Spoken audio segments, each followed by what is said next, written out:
عليكم ورحمة الله وبركاته. الحمد لله رب العالمين والصلاة والسلام على رسوله الأمين نبينا محمد وعلى آله وأصحابه أجمعين. ما بعد، فنسأل الله تبارك وتعالى أن يمن علينا بالعلم النافع والعمل الصالح ويرزقنا الإخلاص في القول والعمل. അൽഹംദുലില്ലാഹ്, അല്ലാഹുവിൻ്റെ അപാരമായ തൗഫീഖിനാൽ നമ്മൾ പഠിച്ചുകൊണ്ടിരിക്കുന്നത് മഹാനായ പണ്ഡിതൻ ഇമാം ഇബ്നു അബിൽ ഇസ്സ് അൽ ഹനഫി റഹിമഹുല്ലാഹ് അദ്ദേഹം രചിച്ച മനോഹരമായ നബിചരിത്രത്തെ പറ്റി പറയുന്ന ഒരു കവിതയാണ് അൽ ഉർജൂസത്തുൽ മീഇയ്യ ഫീ ദിക്രി ഹാലി അഷ്റഫിൽ ബരിയ എന്ന് പറയുന്ന ഗ്രന്ഥമാണ്, അല്ലെങ്കിൽ കവിതയാണ് നമ്മൾ പഠിച്ചുകൊണ്ടിരിക്കുന്നത്. റസൂൽ സല്ലല്ലാഹു അലൈഹി വസല്ലമ ഹിജ്റ ചെയ്ത് മദീനയിൽ വന്ന 1-ാം വർഷമുണ്ടായ 10ഓളം സംഭവങ്ങൾ നമ്മൾ വിശദീകരിച്ചു. പിന്നീട് 2-ാം വർഷത്തിലെ സംഭവങ്ങളാണ് നമ്മൾ പറഞ്ഞുകൊണ്ടിരിക്കുന്നത്. ആ 2-ാം വർഷത്തെ ഹിജ്റ 2-ാം വർഷം നടന്ന 6 പ്രധാന കാര്യങ്ങൾ നമ്മൾ പറഞ്ഞു. ഇന്ന് എടുക്കാനുള്ളത് ഇൻഷാ അല്ലാഹ് നമ്മുടെ സഹോദരൻ സഅദ് പാരായണം ചെയ്യും. ബിസ്മില്ലാഹിർ റഹ്മാനിർ റഹീം. ووجبت فيه زكاة الفطر من بعد بدر بليال عشر وفي زكاة المال خلف فادري وماتت ابنة النبي البري رقية قبل رجوع السفر زوجة عثمان وغرس الطهر فاطمة على علي القدر. ജസാക്കുമുല്ലാഹു ഖൈറൻ. ഇത്രയാണ് ഇന്ന് എടുക്കാൻ ഉദ്ദേശിക്കുന്നത്. അത് വരികൾ അർത്ഥം ശരിയാകണമെങ്കിൽ അത്രയുമാണ് വരിക. പിന്നീട് അടുത്ത വിഷയമാണ് ഇൻഷാ അല്ലാഹ്. അതിനുശേഷം ഷെയ്ഖ് റഹിമഹുല്ലാ അദ്ദേഹം പറയുകയാണ്, വവജബത് ഫീഹി സകാത്തുൽ ഫിത്രി മിൻ ബഅദി ബദ്രിൻ ബിലയാലിൻ അശർ വഫീ സകാത്തിൽ മാലി ഖുൽഫുൻ ഫദ്രി. ഷെയ്ഖ് പിന്നീട് പറയുന്നത് സകാത്തുൽ ഫിത്റിനെ കുറിച്ചാണ്. സകാത്തുൽ ഫിത്ർ അതിനെ കുറിച്ചാണ്. ഹിജ്റ 2-ാം വർഷത്തിലാണ് ഈ ഉമ്മത്തിന്, മുസ്ലിം ഉമ്മത്തിന് ഫിത്ർ സകാത്ത് നിർബന്ധമാകുന്നത്. ഹിജ്റ 2-ാം വർഷത്തിലാണ് മുസ്ലിം ഉമ്മത്തിന് ഫിത്ർ സകാത്ത് അത് നിർബന്ധമാകുന്നത്. ഏത് സമയത്താണ് അത് നിർബന്ധമാകുന്നത്? ഭൂരിപക്ഷം പണ്ഡിതന്മാരും പറയുന്നത് ഹിജ്റ 2-ാം വർഷം റമളാൻ മാസം അവസാനിക്കാൻ 3 ദിവസം ബാക്കി ഉണ്ടായിരിക്കെയാണ് എന്തുണ്ടാകുന്നത്, അല്ലെങ്കിൽ എന്ത് നിർബന്ധമാകുന്നത്? ഫിത്ർ സകാത്ത് നിർബന്ധമാകുന്നത്. റമളാനിന്റെ അവസാനം 3 ദിവസം ബാക്കി ഉണ്ടായിരിക്കെയാണ് ഫിത്ർ സകാത്ത് അത് നിർബന്ധമാകുന്നത്. എങ്ങനെയാണ് ഇതിന്റെ സമയം? നമുക്ക് എല്ലാവർക്കും അറിയുന്നതാണ്. മഗ്രിബ് ബാങ്ക് കൊടുത്തത് മുതൽ പിറ്റേ ദിവസം നിസ്കാരത്തിന് മുൻപ് എന്ത് ചെയ്യണം? ഫിത്ർ സകാത്ത് കൊടുത്തു വീട്ടണം. അതിൽ പണ്ഡിതന്മാർക്കിടയിൽ പല അഭിപ്രായങ്ങളും കാണാം. അഥവാ റമളാൻ 1 മുതലേ കൊടുക്കാൻ സാധിക്കുമോ, അതല്ല ഈ പറഞ്ഞതുപോലെ മാസം കണ്ടതിന് ശേഷമാണോ എന്നതൊക്കെ ഫിഖ്ഹിയായ ചർച്ചകൾ നമുക്ക് കാണാൻ സാധിക്കും. എന്താണ് ഇതിന്റെ വിധി? ഇതിന്റെ വിധി എന്താണ്? സുന്നത്താണോ അതല്ല മുസ്തഹബാണോ നിർബന്ധമാണോ? നിർബന്ധമായ കാര്യമാണ്. ഫിത്ർ സകാത്ത് നൽകുക എന്നുള്ളത് നിർബന്ധമായ കാര്യമാണ്. അബ്ദുല്ലാഹ് ഇബ്നു ഉമർ റളിയല്ലാഹു അൻഹു അദ്ദേഹം പറഞ്ഞതായി കാണാം, ഫറദ റസൂലുള്ളാഹി സ്വല്ലല്ലാഹു അലൈഹി വസല്ലമ സകാത്തുൽ ഫിത്ർ.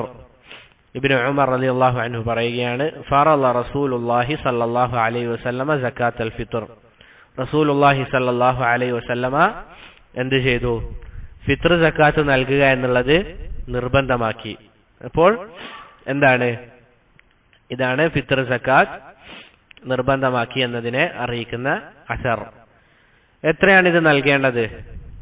റസൂൽ സല്ലല്ലാഹു അലൈഹി വസല്ലമ പറഞ്ഞത് 1 സാഅ നൽകണമെന്നാണ്. 1 സാഅ നൽകണമെന്നാണ്. എത്രയാണ് 1 സാഅ എന്ന് പറഞ്ഞു കഴിഞ്ഞാൽ? 4 മുദ്ദാണ്. 4 മുദ്ദാണ് 1 സാഅ.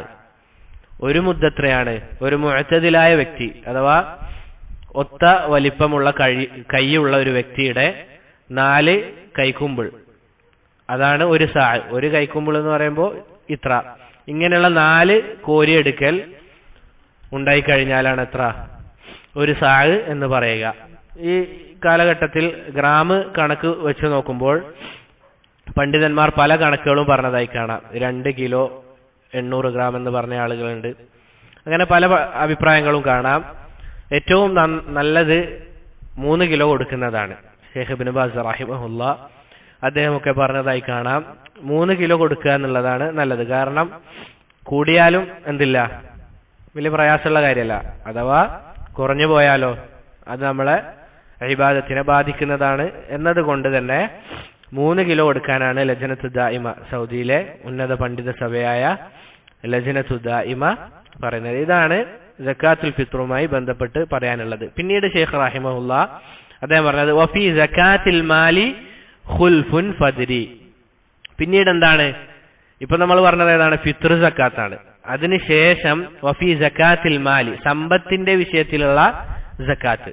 നമുക്കറിയാലോ സമ്പത്തിന്റെ വിഷയത്തിൽ സക്കാത്തുകളുണ്ട്. ഖുൽഫുൻ ഫദ്രി, ആ വിഷയത്തിൽ എന്തുണ്ട്?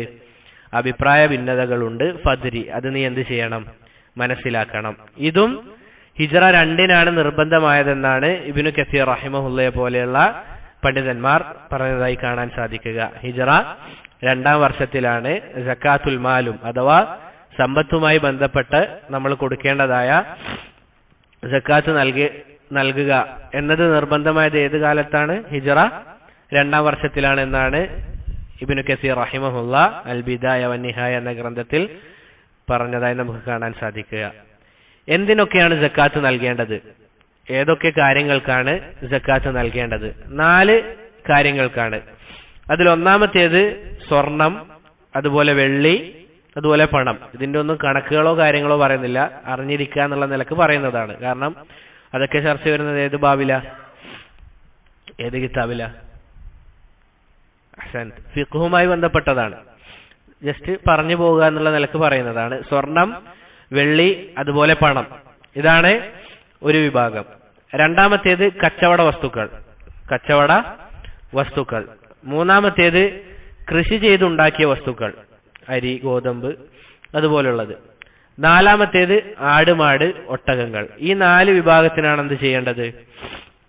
സക്കാത്ത് കൊടുക്കേണ്ടത്. ഇതെല്ലാവരും കൊടുക്കേണ്ടതാണോ? അല്ല, അതിനൊരു നിസാബ് ഉണ്ട്, കണക്കുണ്ട്. പറഞ്ഞതുപോലെ അത് ചർച്ച ചെയ്യപ്പെടുക ഏത് ബാബിലാണ്? ഫിഖ്ഹുമായി ബന്ധപ്പെട്ടതാണ്. ഈ വസ്തുക്കൾക്കാണ് സക്കാത്ത് നൽകേണ്ടത്. ഇതിന്റെ വിശദീകരണം പറഞ്ഞതുപോലെ ഉലമാക്കൾ എന്താണ്? ഫിഖ്ഹിയായ ഗ്രന്ഥങ്ങളിൽ ചർച്ച ചെയ്തതായി കാണാം. ഇപ്പൊ 2 കാര്യങ്ങളാണ് പിന്നീട് എന്തുണ്ടായത്? നിർബന്ധമാക്കിയത്. അതിലൊന്നേതാണ്? സക്കാത്തുൽ ഫിത്റാണ്. രണ്ടാമത്തേത് സക്കാത്തുൽ മാലാണ്. പിന്നീട് ഷെയ്ഖ് റഹിമഹുല്ലാ അദ്ദേഹം പറയാണ് വമാതത് ഇബ്നത്തുൻ നബിയിൽ ബർരി റുഖയ്യത്തുൻ ഖബ്ല റുജൂഇ സഫരി. എന്താണ്? വമാതത് ഇബ്നത്തുൻ നബിയിൽ ബർരി, റസൂൽ സല്ലല്ലാഹു അലൈഹി വസല്ലമയുടെ പൊന്നോമന പുത്രിയായ റുഖയ്യ മരണപ്പെട്ടതാണ്. പിന്നീട് ഷെയ്ഖ് റഹിമഹുല്ലാ പറയുന്നത് ഖബ്ല റുജൂഇ സഫരി, യാത്ര കഴിഞ്ഞ് മടങ്ങുന്നതിന് മുൻപ് എന്ത് ചെയ്തിട്ടുണ്ട്? മരണപ്പെട്ടിട്ടുണ്ട്. ആ യാത്ര ഏതാണ്?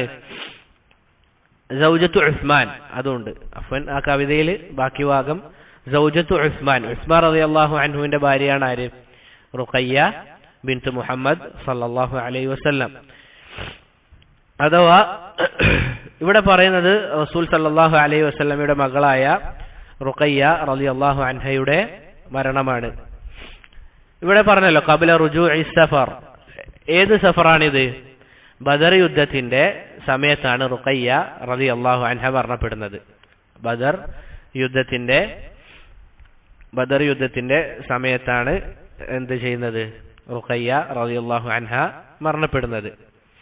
റസൂൽ സല്ലല്ലാഹു അലൈഹി വസല്ലമ ബദർ യുദ്ധത്തിന് പോകുമ്പോൾ തന്നെ റുഖയ്യ റളിയല്ലാഹു അൻഹ എന്തായിരുന്നു? രോഗിയായിരുന്നു. ആ സമയത്ത് തന്നെ റുഖയ്യ റളിയല്ലാഹു അൻഹ രോഗിയായിരുന്നു. അവരുടെ കാര്യം നോക്കാൻ ആരെയാണ് ഏൽപ്പിച്ചത്? ഉസ്മാൻ റളിയല്ലാഹു അൻഹുവിനെയാണ് എന്ത് ചെയ്തത്? രോഗിയായിരിക്കുന്ന റുഖയ്യ റളിയല്ലാഹു അൻഹയെ കാര്യങ്ങളൊക്കെ നോക്കാൻ ഏൽപ്പിച്ചത്. എന്താണ് ഇവർ തമ്മിലുള്ള ബന്ധം? അയ്യോ, ഉസ്മാൻ റളിയല്ലാഹു അൻഹുവിന്റെ ഭാര്യയാണ് ആര്? റുഖയ്യ റളിയല്ലാഹു അൻഹ. അതിനാൽ തന്നെ ഉസ്മാൻ റളിയല്ലാഹു അൻഹു ബദർ യുദ്ധത്തിൽ പങ്കെടുത്തിട്ടുണ്ടോ? ഇല്ല, അദ്ദേഹം ബദർ യുദ്ധത്തിൽ പങ്കെടുത്തിട്ടില്ല. റസൂൽ സല്ലല്ലാഹു അലൈഹി വസല്ലമ ഈ കാര്യം പറഞ്ഞതിനാൽ തന്നെ അദ്ദേഹത്തിന് എന്ത് ചെയ്യാൻ സാധിച്ചിട്ടില്ല? ബദർ യുദ്ധത്തിന് പങ്കെടുക്കാൻ സാധിച്ചിട്ടില്ല. നമ്മൾ മനസ്സിലാക്കേണ്ട കാര്യം, റസൂൽ സല്ലല്ലാഹു അലൈഹി വസല്ലമ പൊതുവെ ഒരു യുദ്ധത്തിന് പോയി ജയിച്ചാൽ റസൂൽ സല്ലല്ലാഹു അലൈഹി വസല്ലമ ഒരു യുദ്ധത്തിന് പോയി ജയിച്ചു കഴിഞ്ഞാൽ പൊതുവെ എന്ത് ചെയ്യാറുണ്ട്? 3 ദിവസം കഴിഞ്ഞാണ് നാട്ടിലേക്ക് മടങ്ങുക. 3 ദിവസം കഴിഞ്ഞാണ് നാട്ടിലേക്ക് മടങ്ങുക.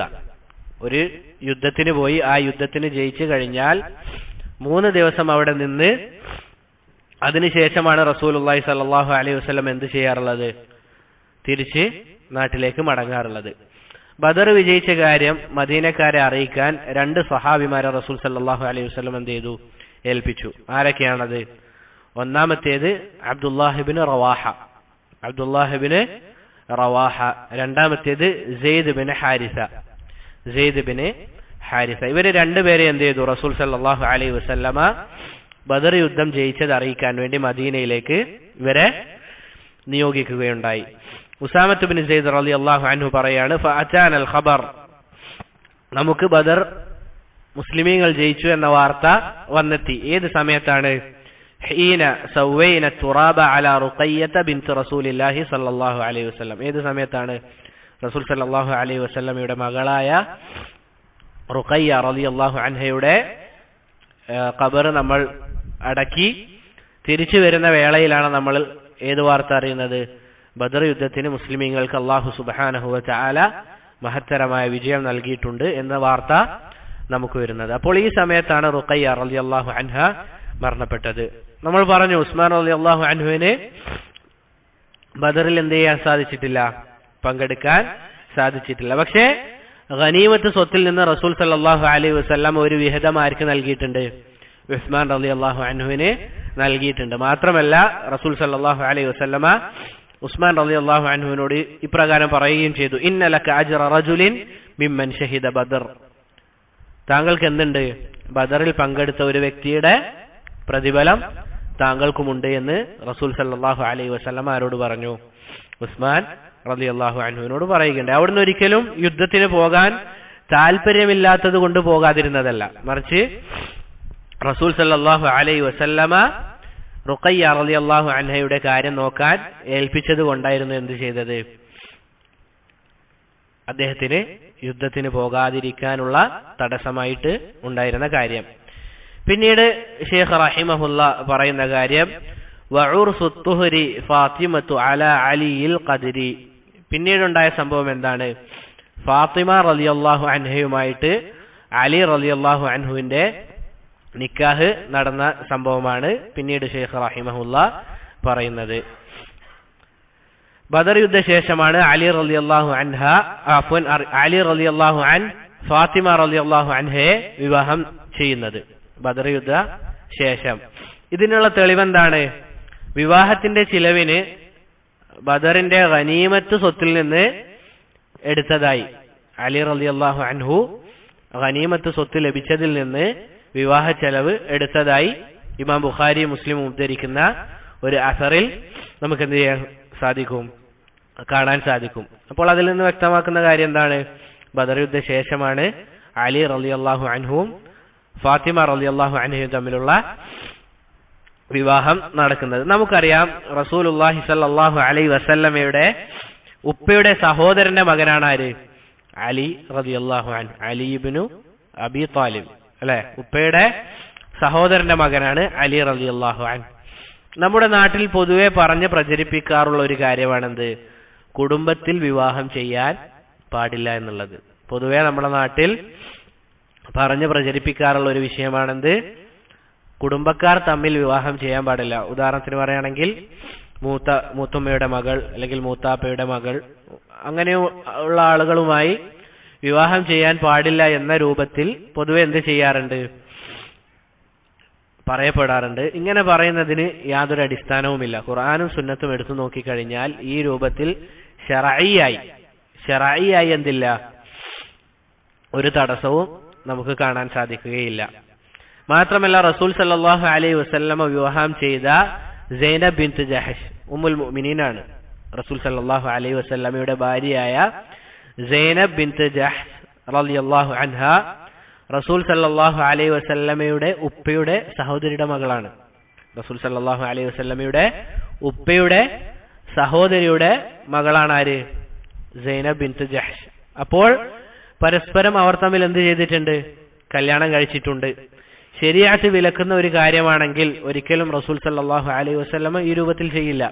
മാത്രമല്ല റസൂൽ സല്ലല്ലാഹു അലൈഹി വസല്ലമ തന്റെ മകളായ ഫാത്തിമ റളിയല്ലാഹു അൻഹയെ അലി റളിയല്ലാഹു അൻഹുവിന് എന്ത് ചെയ്യില്ല? വിവാഹം ചെയ്ത് കൊടുക്കുകയുമില്ല. അതിനാൽ തന്നെ ഇത് അറിയിക്കുന്ന കാര്യം എന്താണ്? ഇങ്ങനെ ചെയ്യുന്നതിന് തെറ്റില്ല എന്നുള്ളതാണ്. ലജ്നത്തു ദായിമ, സൗദിയിലെ ഉന്നത പണ്ഡിത സഭയായ ലജ്നത്തു ദായിമയോട് ഒരു ചോദ്യം ചോദിക്കപ്പെട്ടു. എന്താണത്? ഇങ്ങനെ ഈ രൂപത്തിൽ കുടുംബക്കാർ തമ്മിൽ കല്യാണം കഴിക്കുന്നതിൽ വല്ല തെറ്റുമുണ്ടോ എന്ന് ചോദിക്കപ്പെട്ടപ്പോൾ അവിടുന്ന് പറഞ്ഞത് അങ്ങനെ ചെയ്യുന്നതിൽ, അല്ലെങ്കിൽ ആ പണ്ഡിത സഭ പറഞ്ഞത് അങ്ങനെ ചെയ്യുന്നതിൽ എന്തില്ല, യാതൊരു തെറ്റുമില്ല. മാത്രമല്ല ചിലർ പറയുന്നത് അങ്ങനെ കല്യാണം കഴിച്ചാൽ ന്യൂനതയുണ്ടാകുമെന്നാണ്. അല്ലെ, ചില കുട്ടികൾക്ക് ഇങ്ങനെ നമ്മുടെ നാട്ടിലൊക്കെ പറയാറുണ്ട് കോങ്കണ്ണ് ഉണ്ടാകുന്നുള്ളത്. അങ്ങനെയൊക്കെ പറയുന്നതിനും യാതൊരു അടിസ്ഥാനവുമില്ല എന്നാണ് ആര് പറയുന്നത്? സൗദിയിലെ ഉന്നത പണ്ഡിത സഭയായ ലജ്നത്തു ദായിമ പറയുന്നത്. പക്ഷെ ഉലമാക്കൾ പൊതുവെ ഈ രൂപത്തിൽ പറയാറുണ്ട്. എന്താണത്? സ്വന്തം കുടുംബത്തിൽ തന്നെ നിക്കാഹ് ചെയ്യരുത്, അല്ലെങ്കിൽ അത് ഒഴിവാക്കലാണ് നല്ലത് എന്ന് പറയാൻ രണ്ട് കാരണങ്ങൾ പൊതുവെ കാണാറുണ്ട്. ഒന്നെന്താണ്? നമ്മുടെ കുടുംബം വ്യാപിക്കണം, നമ്മളുമായി ബന്ധമുള്ള ആളുകൾ വ്യാപിക്കണം എന്ന രൂപത്തിൽ സ്വന്തം കുടുംബത്തിൽ തന്നെ കല്യാണം കഴിക്കാതിരിക്കലാണ് നല്ലത് എന്ന് പൊതുവെ പണ്ഡിതന്മാർ പറഞ്ഞതായി കാണാം. രണ്ടാമതൊരു കാരണം, ഇതുപോലെ അടുത്ത കുടുംബക്കാരെ കല്യാണം ചെയ്ത് കഴിഞ്ഞ് പിന്നീട് ഒരു പ്രശ്നം ഉണ്ടാകുമ്പോൾ, വല്ല കുഴപ്പങ്ങളോ കാര്യങ്ങളോ ഉണ്ടാകുമ്പോൾ എന്താണ്, പിന്നീട് അത് തൊലാക്കോ മറ്റോ ആയി കഴിഞ്ഞാൽ പിന്നീട് ഈ ബന്ധം തന്നെ ഇല്ലാത്ത അവസ്ഥയാവും. പിന്നീട് കുടുംബ ബന്ധം തമ്മിൽ എന്തുണ്ടാകും? തകരാൻ സാധ്യത കൂടുതലായതിനാൽ തന്നെ ആ രൂപത്തിൽ ഒഴിവാക്കാം എന്ന് പണ്ഡിതന്മാർ പറഞ്ഞതായി കാണാം. എന്തായാലും അടിസ്ഥാനം എന്താണ്?